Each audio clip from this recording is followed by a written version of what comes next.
Hello दोस्तों, नमस्कार। कैसे हैं आप लोग? आशा करते हैं कि आप सब अच्छे होंगे। श्वेता ब्लॉग में आप सभी का स्वागत है। और आज है दिन रविवार और सुबह का समय है और मेरा जो घर का सफाई वाला काम था वो हो चुका था और मैं सारा पूजा का बर्तन धो रही थी, क्योंकि चौरचन में भी बहुत सारा बर्तन निकल चुका था और उसका भी कुछ बर्तन बाकी था धोने का। तो मैंने सोचा कि पहले सुबह सुबह ही धो लेते हैं। और आज है रविवार व्रत, जो भादों का रविवार होता है वो भी है, तो मेरा उपवास है। आज मैं व्रत करूँगी। एक संध्या भी बोलते हैं इसको, भादव रविवार भी बोलते हैं। और यहाँ पे देखिए, ये मैं अपनी बेटी के बाल में लगा रही हूँ मेहंदी, जो पत्ता वाला मेहंदी होता है, और एलोवेरा।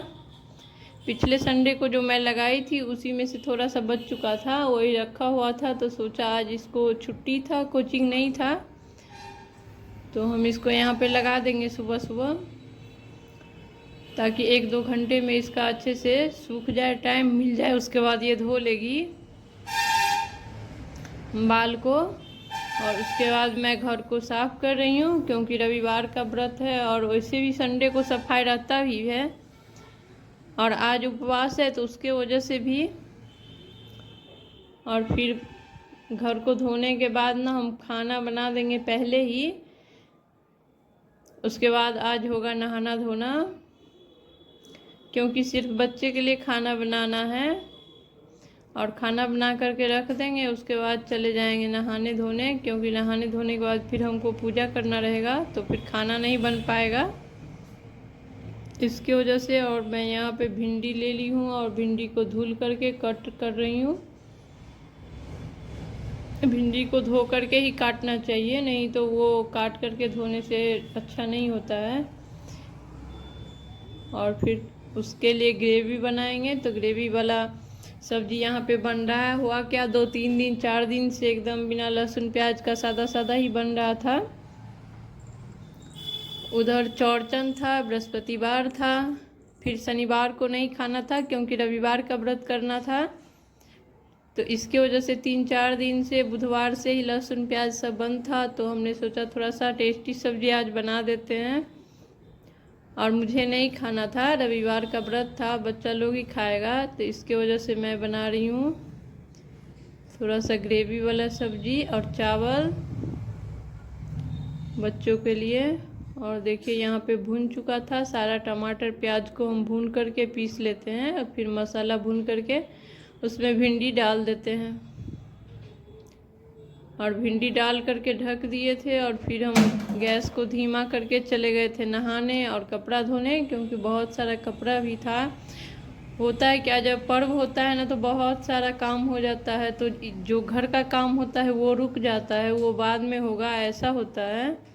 तो 2 दिन तो हम पूजा में ही व्यस्त थे, घर का कोई भी काम नहीं हुआ, तो सारा वैसे ही रखा हुआ था सारा कपड़ा। वही सारा कपड़ा धो लिए हैं और यहाँ पे फैला रहे हैं। और एक बहन ने पूछा था कि क्या आप जितिया करते हैं, तो हाँ बिल्कुल जितिया करते हैं हम। और देखिए सारे कपड़े को फैला लेंगे।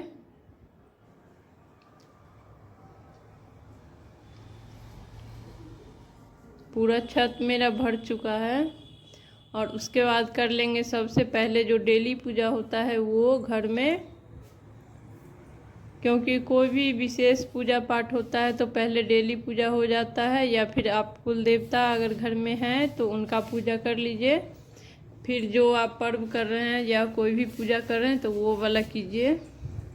तो वही मैं डेली पूजा कर रही हूँ। फूल चढ़ाया और अक्षत चढ़ाया, चंदन लगाया, और फिर यहाँ दोनों जगह थोड़ी थोड़ी सी प्रसाद, केला और खीरा है। एक जगह तुलसी दल डला हुआ है जो दिख रहा है आपको, एक जगह बिना तुलसी दल का। और ये सूर्य देव को अर्घ देने की तैयारी हो रही है। फूल, अक्षत, चंदन, एक घी का दीपक, और थोड़ा सा कच्चा गाय का दूध, और गंगा जल और जल सब हम एक साथ ले लिए थे। और ये छत पे बैठ कर के पूजा हो रहा है।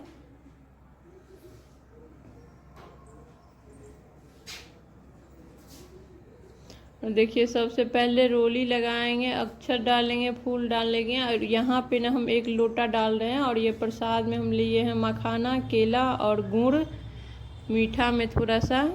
और सबसे पहले दीपक जला लेंगे, धूप बत्ती भी जला लेंगे। उसके बाद सूर्य देव को अर्घ देंगे छत पे। तो पहले हमने जल से दिया और फिर कच्चा दूध से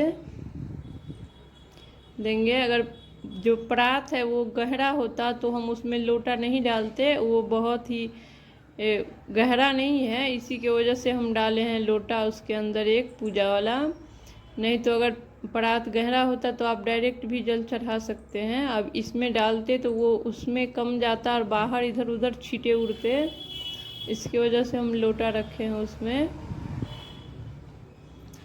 और देखिए फिर आरती कर लेंगे। और इस व्रत को करने से पहले ना 1 दिन सात्विक आहार लेना होता है। लहसुन, प्याज, मसूरी का दाल, घीरा का सब्जी, इस तरह का जो होता है कि व्रत में नहीं खाया जाता है, वो सब पहले 1 दिन पहले नहीं खाना होता है। अगले दिन संडे को, शनिवार को और संडे को उपवास होता है। और देखिए छत पे मेरा पूजा हो चुका था। पहले छत पे कर लेते हैं, नहाने के बाद सूर्य देव को अर्घ दे देते हैं। उसके बाद एक संझा का तैयारी होता है, एक संझा भी इसको लोग बोलते हैं। और भादव के रविवार में फल ही खाया जाता है, अन्न नहीं खाया जाता है। और यहाँ पे मैं अर्घ देने के बाद आ गई थी किचन में। किचन को पहले ही साफ़ सुथरा करके रख दी थी। और यहाँ पे बना रहे हैं मखाने का खीर। मखाने को भून लिया, आधा मखान को हम साबुत रखते हैं और आधा को दरदरा सा पीस लेते हैं। और दूध गर्म हो गया, जब उबलने लगा तो उसमें डाल देंगे। और फिर गैस को धीमा करके थोड़ी देर पकने देंगे, तो ये बहुत अच्छा से पक जाता है। और देखिए बन चुका था खीर। और यहाँ फल भी हम काट लिए हैं, सेब, केला और खीरा है और लाल वाला फूल भी है, केला का पत्ता है, एक घी का दिया है। और यहाँ पे नैवेद्य दे देंगे। और आज के दिन न पत्ता में ही खाया भी जाता है। अगर पत्ता नहीं है तब आप कोई भी प्लेट यूज कर सकते हैं जिसमें लहसुन प्याज नहीं खाते होइएगा या फिर नॉनवेज नहीं खाते होइएगा, वो वाला। लेकिन ज़्यादा अच्छा होता है पत्ता ही। और फिर 5 जगह हम नैवेद्य देंगे और 5 जगह जितने फल हैं वो सब फल का भी चढ़ाएंगे। नैवेद्य देने के बाद एक पत्ता पे हम खुद के लिए निकालेंगे, जो हम खुद खाएंगे। और ये जो नैवेद्य दे रहे हैं वो परिवार में सभी लोग को प्रसाद रूपी देंगे। और इस व्रत में एक ही बार खाया जाता है। और ये एक संध्या का जो व्रत होता है वो 1 बजे से 3 बजे के बीच में होता है। और अगर आपके पास टाइम नहीं है तो आप सूर्य अस्त होने से पहले कभी भी कर सकते हैं, लेकिन ये ज़्यादा अच्छा होता है 1 बजे से 3 बजे के बीच में दिन में कीजिए। और खाना खाने के बाद एक ही बार दिन में खाया जाता है, दोबारा नहीं खा सकते हैं। लेकिन चाय पानी आप दोबारा पी सकते हैं सूरज डूबने से पहले। अगर सूरज डूब गए हैं तो फिर आपको कल सूरज उदय के बाद ही कुछ खाना है, वो भी नहा धो करके पूजा पाठ कर कर। तो देखिए हो चुका है ये पूजा मेरा भादव रविवार। और मैं 2 करती हूँ, शुक्ल पक्ष का दोनों। और बहुत सारे लोग पूरा करते हैं। और देखिए यहाँ पे मैं उसी पत्ता जो चढ़ाई थी वो बच्चों को उठा करके प्रसाद दे दिया और उसी पत्ता पे मैं खा रही हूँ। तो ब्लॉग को यहीं समाप्त करते हैं, फिर मिलेंगे किसी नए ब्लॉग के साथ। अगर वीडियो थोड़ी सी भी अच्छी लगी हो तो प्लीज़ सब्सक्राइब कर दीजिए, लाइक कर दीजिए, शेयर कीजिए।